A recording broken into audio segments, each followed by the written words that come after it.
We might well wonder whether ancient Greek civilization still has anything to say to us. Travel around Athens today, and you see that the modern city looms much larger than the traces of its past. And yet, just as we get the odd glimpse of old buildings, so too it's sometimes possible to catch a hint of the ideas the ancient Greeks have given us. Almost 2,500 years ago, a philosopher was born here. His name was Socrates, and he's come to symbolize one of philosophy's most inspiring gifts to the rest of us. The idea that thinking logically about our lives might help us to be more certain of ourselves, more independent, less conformist, less hamstrung by what other people think. It's the dream that philosophy might set us free. I'd come to Athens to see how a man who famously died for his beliefs might give us the confidence to stand up for our own. Socrates wrote nothing down, and we know what he said chiefly through a series of dialogues he features in, written by his pupil Plato. We're not even sure that this strange little statue is of him. We know he was born in 469 BC and was married to a famously shrewish woman called Xanthippe. When asked why he'd married her, he replied that a horse trainer had to practice on the most spirited animals. There is one fact about him that stands out. Among all ancient philosophers, he is perhaps the greatest. And there is no clearer evidence of this fact than that he's the only philosopher readily available as a fridge magnet. The magnet suggests another fact about Socrates, that he was extraordinarily ugly. In history of a subject with many notably ugly practitioners, he was surely the ugliest. Even his very good friends compared him to a stingray, a satyr, and a grotesque. He compounded his looks by almost never washing, rarely changing his cloak, and never wearing any sandals. It was said that he'd been born in order to spite shoemakers. Socrates' idiosyncratic habits point the way to one of his most inspiring ideas, that we should find ways to build confidence in our own beliefs and not be too swayed by the opinions of others. There are great similarities between humans and sheep. We may not have wool on our backs or emit baaing sounds, but we often have an urge to follow our fellow creatures passively and have a horror of breaking away from the group.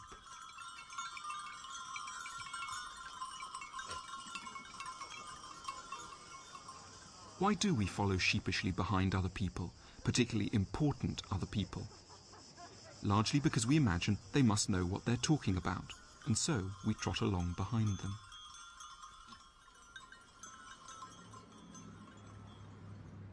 Until 1998, Andrew Miller was a loyal employee at this company, British Biotech in Oxford, where he was Director of Clinical Research. But he began to think that his employers were being over-optimistic about the drugs they were developing, and that the shareholders weren't getting an accurate picture. He was forced to confront an agonizing question. Could it really be possible that he was right, even though all 11 members of the biotech board were against him? What does it feel like to be one man thinking that something that you're saying is right, and 11 other people saying, no, you're wrong? What does that feel like? Well, it's a frustrating situation. It's, you know... Is it terrifying as well? If I could... I wouldn't say terrifying, but it is preoccupying, and it does stop you sleeping.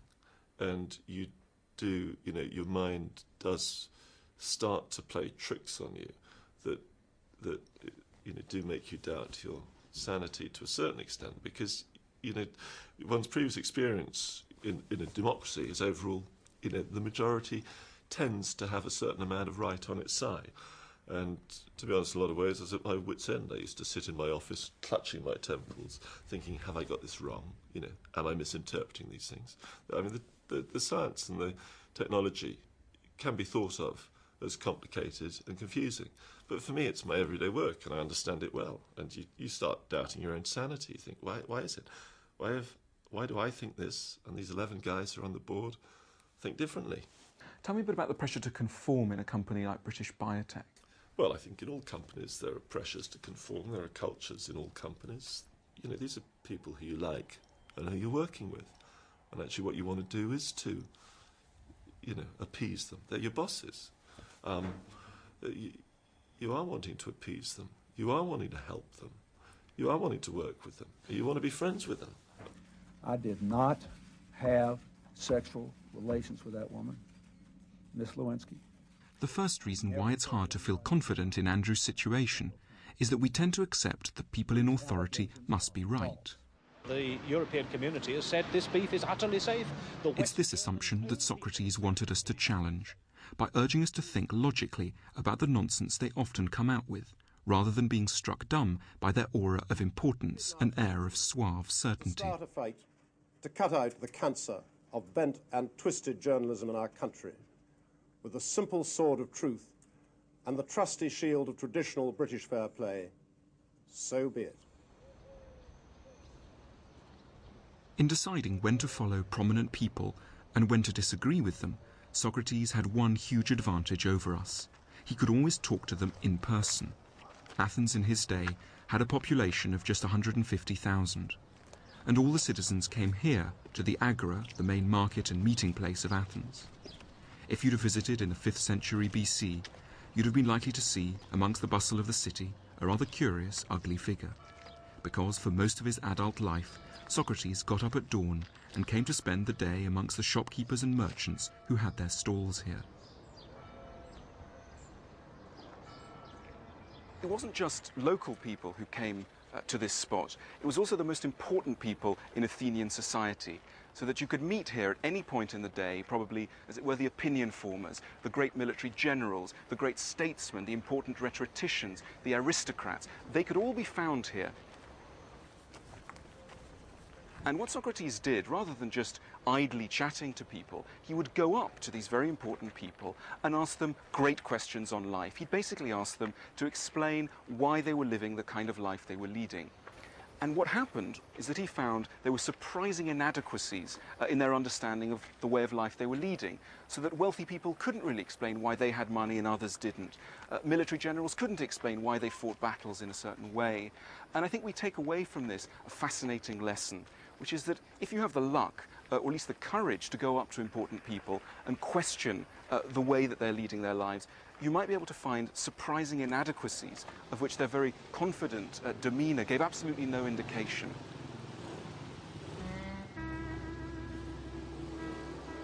The second reason we may hesitate to challenge other people is that we all know in our calmer moments how easy it is to make trouble for the wrong reasons, because we're feeling pig-headed or bloody-minded. Socrates was a nonconformist, and he made trouble for Athenians.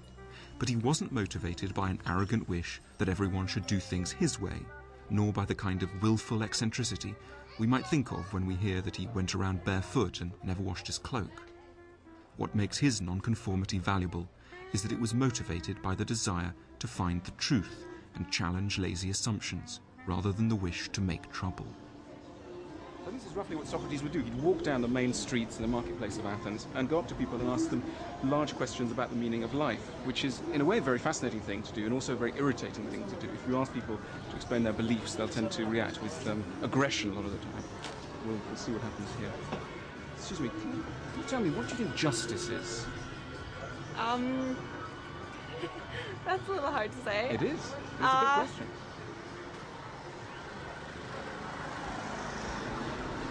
I guess just making sure that everyone gets what is right and fair. Excuse me, can I just ask you a question? What do you think justice is? Parlez français? Oui. La justice. Qu'est-ce que vous pensez que la justice? Going up to people and asking them to explain their beliefs is pretty scary if you're at all shy, like me. People look at you strangely. They imagine that if you ask them to explain why they're living in a certain way, that you know the answer, and are in some way claiming a position of superiority over them. Je connais pas trop la région, donc je suis en vacances, donc voilà. Merci, au revoir. Au revoir. The French, who is supposedly the most philosophical nation, seem to be scoring very low on our Socratic test here, but we'll see what happens next. Socrates had no such inhibitions. He preferred to be thought a bit over-intense and weird, than allow his fellow citizens to continue to muddle along unthinkingly. He wanted all of us to scrutinize what we believed, even on our way to the shops. Excuse me, sir. Can I just ask you, what do you think a good life is? No, it doesn't know. As you can probably imagine, Socrates annoyed a lot of Athenians in this way. But at the heart of his approach is an extremely egalitarian idea that everyone has the duty to reflect on their life, and that we are all surprisingly capable of doing so. You have to be in order to be happy. You need to have fun. You need to have people that love and care about you, and people to love and care. We're not often expected to explain why we live the way we do. Socrates asks us to overcome our laziness and timidity, to work out what we really think and stand by it once we have. What do you think self-control is? You're talking to the right person. Self-control, being able to say what you mean at exactly the right time and get your message across. Philosophy, in his hands, is an invitation open to us all to intelligent nonconformity. We just think we're philosophers. Why? What makes you philosopher?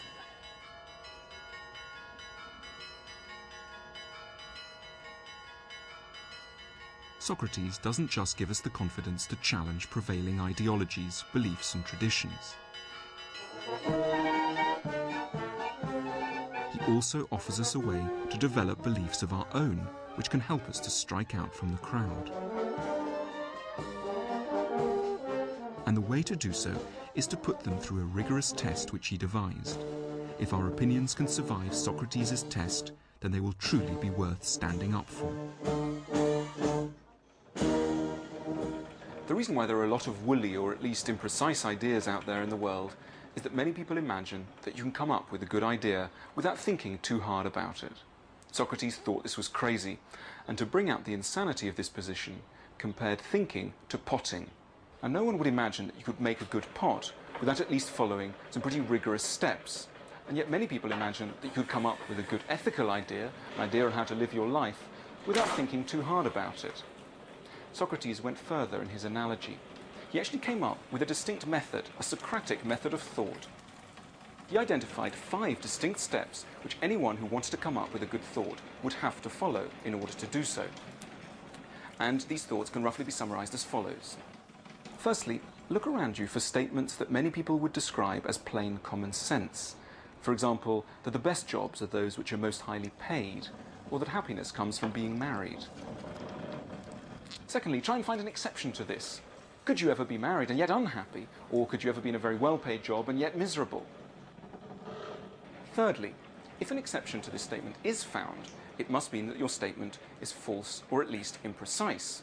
And in this case, we find that there is an imprecision. Fourthly, try to nuance the initial statement to take the exception into account. So in our example, realize that it is possible to be quite unhappy in a very highly paid job if it's completely creatively unfulfilling, or to be quite miserable in a marriage if you've married the wrong person. Lastly, you continue this process for as long as possible. You keep trying to find exceptions to your common sense statement. And Socrates said that the truth, insofar as anyone's ever able to reach the truth, lies in a statement which it seems impossible to disprove. If we test our opinions in this way, Socrates believed, we'll be able to construct trustworthy and watertight thoughts, in just the same way as a skilled potter makes trustworthy and watertight pots.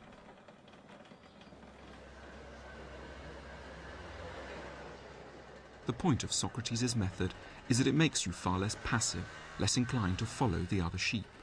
If other people disagree, we don't just have to say, limply or petulantly, well, I think I'm right, but I can't tell you why. We'll be able to demonstrate logically why we believe things, and if others ignore the logic, then their opposition won't have to unnerve us so badly. Most of us imagine that we can't be philosophers because we haven't studied philosophy, we haven't read enough, we haven't gone to school long enough, we haven't done a university degree. And I think what I find extremely inspiring in Socrates is the idea that everyone can think. And not just everyone can think, but everyone has a responsibility to think. As he famously put it, the unexamined life is not worth living. Socrates made the idea of an examined life seem far from forbidding. Socrates suggests that we can have an interesting philosophical conversation anywhere, even on a street corner. Philosophy needn't just happen behind the walls of a university or in a schoolroom. Socrates used to talk to an extraordinary range of people, and liked to demonstrate to them that they were all able to arrive at well-thought-out opinions. It's an inspiring idea. However, in our modern democratic societies, where focus groups and opinion pollsters rule, Socrates would have thought that our problem is that we tend to listen to opinions whether they're well thought out or not. Although Socrates believed that we were all, in theory, capable of living an examined life, he knew that in practice most of us don't. And this meant that he couldn't accept that every opinion was equally worth listening to, any more than that every pot was equally capable of holding water.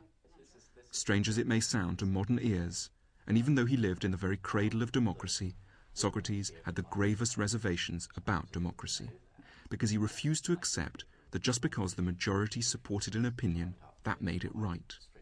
And he'd have thought it ridiculous that people in positions of power might be guided by focus groups like this.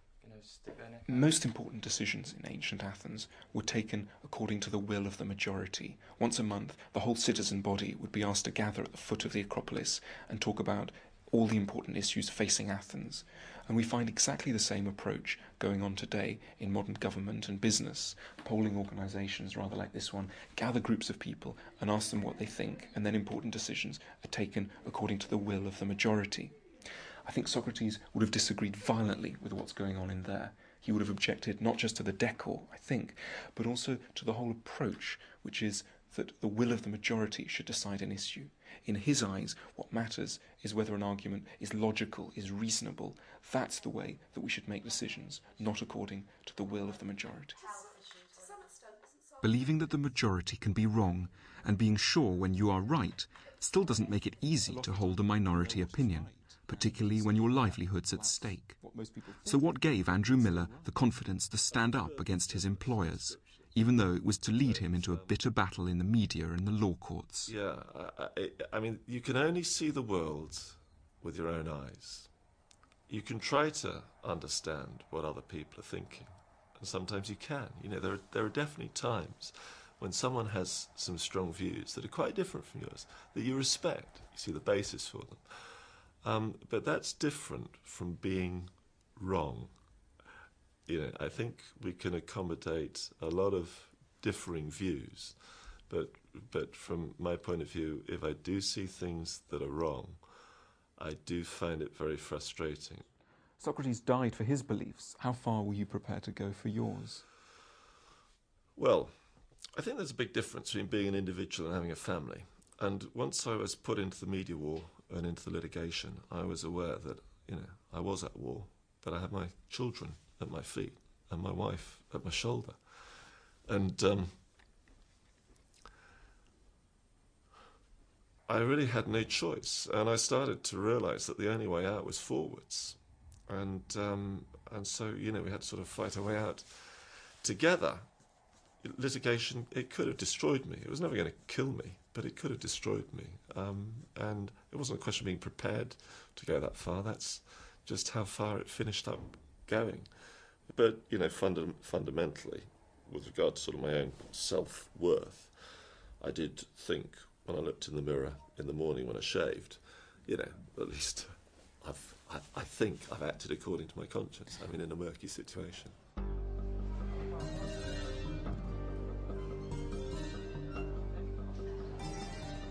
Andrew feels that he's been vindicated by the out-of-court settlement he received from his employers. Socrates was not so fortunate.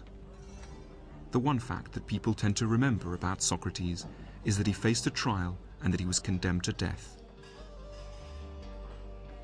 This has remained a very potent image, so that if you walk around the streets of Athens today, you can still see the scene represented all over the place. And that's because it has become an immensely powerful symbol of someone standing up courageously and intelligently against the will of the majority.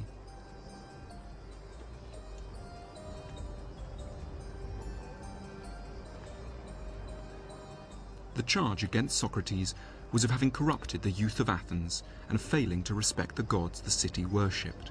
The potential penalty was death. One March morning, Socrates was asked to show up at the courthouse in Athens, and Socrates was facing probably a jury of 500 Athenian citizens. And what we do know is that the atmosphere inside the courtroom was relatively hostile towards Socrates from the very beginning. They were suspicious of this man.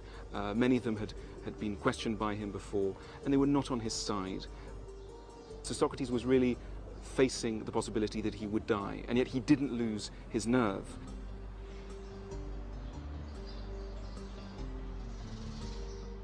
And Socrates said, if I was allowed more time to make my case to you, dear Athenians, I'm sure I could convince you of the justice of my cause, but I can't. And he accepted this very fatalistically. When the final vote came to be taken, the majority of the jury decided that he was guilty and that he should be sent to death. Socrates was led off from the courtroom to the prison just a few yards away. His wife, Xanthippe, came to visit him, but she broke down so hysterically that she had to be led away. Many of his friends were also in tears. Even the prison warder, who had seen many go to their deaths, offered his apologies and said that of all the people who had ever come through the jail, Socrates was the noblest, the most generous, and the wisest. And a few moments later, the executioner came through the door with a cup of hemlock. Socrates was given the cup and asked to drink. And after a few moments, his legs began to feel heavy. Slowly, the paralysis caused by the conine, the paralyzing agent in hemlock, started working through his body. And within a few minutes, his whole body was paralyzed. And his friend Fido reached forward and shut his eyes.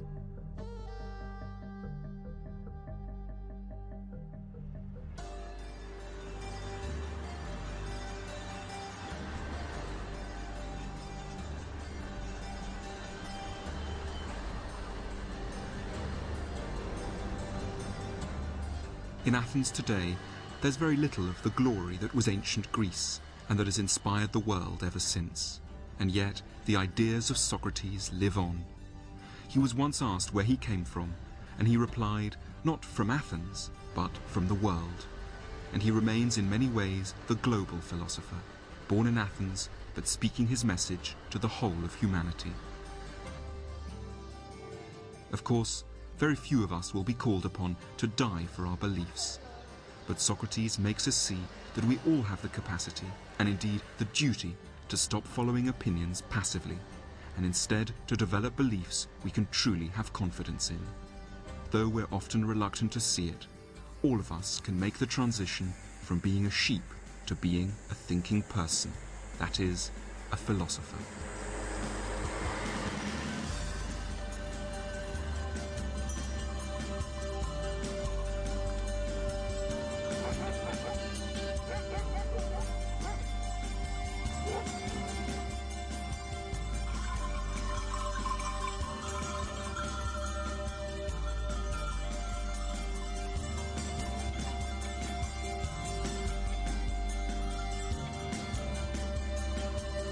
Ha ha ha!